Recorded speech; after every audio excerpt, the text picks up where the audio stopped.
എന്താണ് exit interview?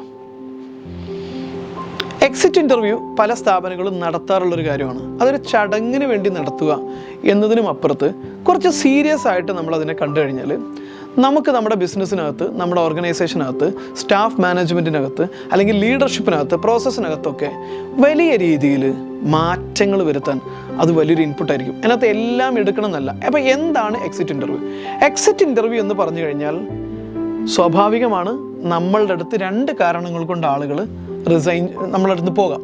ഒന്ന് resignation, ഒരു സ്റ്റാഫ് നമ്മളെ അടുത്ത് പോകുന്നു, ഓക്കെ, അത് റെസിഗ്നേഷൻ വഴി പോകാം. അതായത് അയാൾക്ക് മറ്റൊരു ഓപ്പർച്യൂണിറ്റി കിട്ടിയത് കൊണ്ടോ അല്ലെങ്കിൽ നമ്മുടെ വർക്കിംഗ് കൾച്ചർ ഇഷ്ടപ്പെടാത്തത് കൊണ്ടോ നമ്മുടെ കൂടെ നിൽക്കാൻ താല്പര്യമില്ലാത്തതുകൊണ്ടോ ഇനി നമ്മുടെ കൂടെ നിന്നിട്ട് അയാൾ രക്ഷപ്പെടില്ലെന്ന് അയാൾക്ക് തോന്നിയത് കൊണ്ടോ പല കാരണങ്ങൾ കൊണ്ട് അയാൾ റിസൈൻ ചെയ്ത് പോകാം. രണ്ടാമത്തതാണ് ടെർമിനേഷൻ.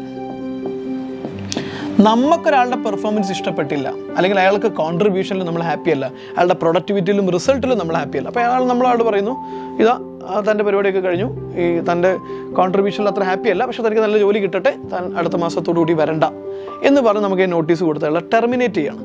ഈ രണ്ട് കാരണങ്ങൾ കൊണ്ട് നമ്മൾ അയാളെ പറഞ്ഞു വിടാം. ഇങ്ങനെ രണ്ട് കാരണങ്ങൾ കൊണ്ടും പോകുന്ന ആളെ പോകുന്നതിന് മുമ്പ് ലാസ്റ്റ് ഡേയോ അതിന് മുൻപായിട്ടോ നമ്മൾ വിളിച്ചിട്ട് അല്ലെങ്കിൽ ലാസ്റ്റ് ഡേയിൽ വിളിച്ചിട്ട് നമ്മൾ അയാളുമായിട്ട് കാഷ്വലായിട്ട്, നമ്മളെന്ന് പറഞ്ഞാൽ ഓണറാകാം അല്ലെങ്കിൽ മെൻറ്ററാകാം അല്ലെങ്കിൽ അയാളുമായിട്ട് ഒരു HR റെസ്പോൺസിബിലിറ്റി ഉള്ള ആളാവാം.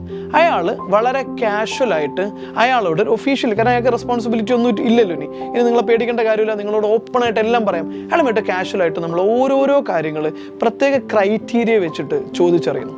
അതായത് എന്താണ്, ഇപ്പോൾ റിസൈൻ ചെയ്ത് പോകുന്ന ആളാണെങ്കിൽ എന്തെങ്കിലും നമ്മളുടെ അടുത്തുള്ള പ്രശ്നങ്ങളുണ്ടോ, നിങ്ങൾ കണ്ടെത്തിയ നമ്മൾ തിരുത്തേണ്ടതായിട്ടുള്ള എന്തെങ്കിലും പ്രശ്നങ്ങളുണ്ടോ ചോദിക്കാം. അതിനകത്ത് ക്രൈറ്റീരിയ വെക്കാം. അതോടൊപ്പം തന്നെ ഒരു 5-6 ക്രൈറ്റീരിയയുള്ള ചോദ്യങ്ങൾ ചോദിക്കാം. ഇന്റേണൽ ടീമിനകത്ത് നിങ്ങൾക്ക് എന്തെങ്കിലും പ്രശ്നങ്ങൾ ഫീൽ ചെയ്തിട്ടുണ്ടോ, അയാളോട് ചോദിക്കാം. അതുപോലെ തന്നെ നമ്മുടെ പ്രോസസ്സിൽ എന്തെങ്കിലും പ്രശ്നങ്ങൾ തോന്നുന്നതായിട്ട് നിങ്ങൾക്ക് തോന്നുന്നുണ്ടോ, നമ്മുടെ കസ്റ്റമർ ഹാൻഡിലിങ്ങിൽ നമ്മൾ എന്തെങ്കിലും ഇമ്പ്രൂവ് ചെയ്യേണ്ടതായിട്ടുണ്ടോ, അല്ലെങ്കിൽ നമ്മുടെ പ്രോഡക്റ്റിൽ നമ്മൾ എന്തെങ്കിലും ഇമ്പ്രൂവ് ചെയ്യേണ്ടതായിട്ട് നിങ്ങൾക്കുണ്ടോ, അതുപോലെ തന്നെ നമ്മൾ കൊടുക്കുന്ന ശമ്പളത്തിൽ എന്തെങ്കിലും ഇമ്പ്രൂവ്മെൻറ്റ് കൊണ്ടുവരേണ്ടതായിട്ടുണ്ടോ, ഇനി അതല്ല നമ്മുടെ ടീം ആക്ടിവിറ്റിയിൽ നമ്മൾ എന്തെങ്കിലും അഡീഷണൽ ഇമ്പ്രൂവ്മെൻറ്റ് കൊണ്ടുവരേണ്ടതുണ്ടോ. ഇങ്ങനെ നമ്മൾ നമ്മുടെ ബിസിനസ് ഡെവലപ്പ് ചെയ്യണമെന്ന് സീരിയസ് ആയി ആഗ്രഹിക്കുന്ന രീതിയിലുള്ള 8-10 ക്വസ്റ്റ്യൻസ് ചോദിക്കുകയും എഴുതി വെക്കുകയും അതിനനുസരിച്ച് അത് ചോദിക്കുകയും ഓരോ ചോദ്യത്തിനും അയാൾ പറയുന്ന ഉത്തരങ്ങൾ കൃത്യമായിട്ട് അത് എഴുതി വെക്കുകയും ചെയ്യണം. കൃത്യമായിട്ട് എഴുതി വെക്കണം. അതിനകത്ത് അയാൾ വെറുപ്പ് കൊണ്ട് പറയുന്നുണ്ടാവും, താല്പര്യക്കുറവ് കൊണ്ട് പറയുന്നതുണ്ടാവും, അതോടൊപ്പം തന്നെ അയാൾ പറയുന്നതിൽ റെലവൻസ് ഉള്ളതും ഉണ്ടാവും. നമ്മളെ ബിസിനസ്സിൽ ഏറ്റവും വലിയ വിജയത്തിന് കാരണമാകാവുന്ന ചില കാര്യങ്ങൾ നമ്മുടെ കൂടെയുള്ള ആളുകൾക്കേ പറഞ്ഞു തരാൻ പറ്റൂ. നമ്മുടെ കൂടെ 5 വർഷം നിന്ന് വർക്ക് ചെയ്യുന്ന ഒരാൾക്കാണ് നമ്മുടെ ഏറ്റവും വലിയ വീക്ക്നെസ് അറിയാം, പുറത്തൊരാൾക്ക് അറിയില്ല.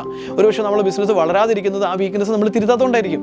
ഇതുവരെ നമ്മളത് റെക്കഗ്നൈസ് ചെയ്തിട്ടില്ല, അതൊരു വീക്ക്നെസ് ആണെന്ന് നമുക്ക് തോന്നിയിട്ടില്ല. പക്ഷേ കൂടെയുള്ള ഒരാൾ പറയാണ്, സർ കസ്റ്റമർ ഇന്ന കാര്യങ്ങൾ കൊണ്ട് കംപ്ലയിൻറ്റ് പറയാറുണ്ട്, അത് നിങ്ങളെ പേടിച്ചിട്ട് നിങ്ങളുടെ അടുത്ത് എത്താത്തതാണ്, നിങ്ങളോട് പറയാൻ പേടി, നിങ്ങൾ എങ്ങനെ റെസ്പോണ്ട് ചെയ്യുമെന്നുള്ള പേടി കൊണ്ട്, പക്ഷേ സർ അത് തിരുത്തി കഴിഞ്ഞാൽ നന്നായിരിക്കും എന്നവർ പറയുകയാണെങ്കിൽ തീർച്ചയായിട്ടും നമ്മുടെ ബിസിനസ്സിലെ വിജയത്തിൻ്റെ ഏറ്റവും വലിയൊരു അടിസ്ഥാനമായിരിക്കും. അതുകൊണ്ട് തന്നെ നിങ്ങളുടെ ബിസിനസ്സിനകത്ത് എക്സിറ്റ് ഇൻ്റർവ്യൂ എന്ന് പറയുന്നത് ഒരു നിർബന്ധിത ചടങ്ങായിട്ട് നമ്മൾ നടത്തേണ്ടതാണ്. വെറും ചടങ്ങല്ല, അതൊരു റെഗുലറായിട്ടുള്ള പ്രോപ്പറായിട്ടുള്ള പ്രാക്ടീസായിട്ട് നടത്തുകയും എക്സിറ്റ് ഇൻ്റർവ്യൂയുടെ ഔട്ട്പുട്ട് നമ്മളുടെ റിവ്യൂ മീറ്റിംഗ്സിൻ്റെ ഇൻപുട്ടായിട്ട് കൺസിഡർ ചെയ്യണം, നിർബന്ധമായിട്ട് കൺസിഡർ ചെയ്യണം. കാരണം അതിനകത്ത് നമ്മുടെ ബിസിനസ്സിൻ്റെ തന്നെ തലവര മാറ്റാവുന്ന വലിയ അഭിപ്രായങ്ങൾ അയാൾ പറഞ്ഞിട്ടുണ്ടാവാം, വലിയ രീതിയിൽ നമ്മളെ സപ്പോർട്ട് ചെയ്യുന്ന പല ഇൻപുട്ടുകൾ അതിനകത്തുണ്ടാവും.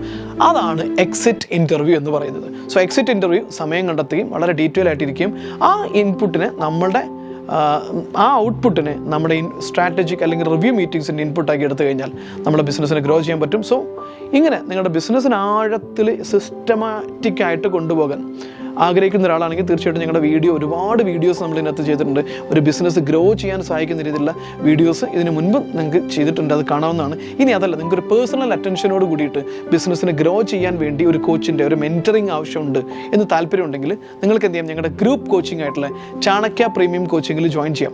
അത് ലോകത്തിൻ്റെ വിവിധ ഭാഗങ്ങളിലെ ബിസിനസ്സുകാരെല്ലാവരും കൂടെ ഇരുന്നു കൊണ്ട് അവരുടെ ബിസിനസ്സിനെ ഗ്രോ ചെയ്യാൻ വേണ്ടി കോച്ചിങ് ആൻഡ് മെൻറ്ററിങ്ങിലൂടെ 10 ഇരട്ടി ഗ്രോത്തിലേക്ക് എത്താൻ സഹായിക്കുന്ന 1 വർഷം നീണ്ടു നിൽക്കുന്ന കോച്ചിങ് പ്രോഗ്രാം. നിങ്ങൾ ഒരു വർഷത്തിൻ്റെ ഏത് മാസം ഏത് ഡേറ്റിൽ ജോയിൻ ചെയ്ത് കഴിഞ്ഞാലും 1 വർഷം നിങ്ങൾക്ക് കണ്ടിന്യൂസ് ആയിട്ട് നിങ്ങളുടെ ബിസിനസ് ഗ്രോ ചെയ്യാൻ അവസരം കിട്ടുന്നതാണ് ഈ പ്രോഗ്രാം. സോ ഒരിക്കൽ കൂടി ഞാൻ നിങ്ങളെ എന്ത് ചെയ്യുന്നു, ചാണക്യയിലേക്ക് സ്വാഗതം ചെയ്യുന്നു. ഞാൻ കസാഖ് ബെഞ്ചാലി, ദ ബിസിനസ് കോച്ച്.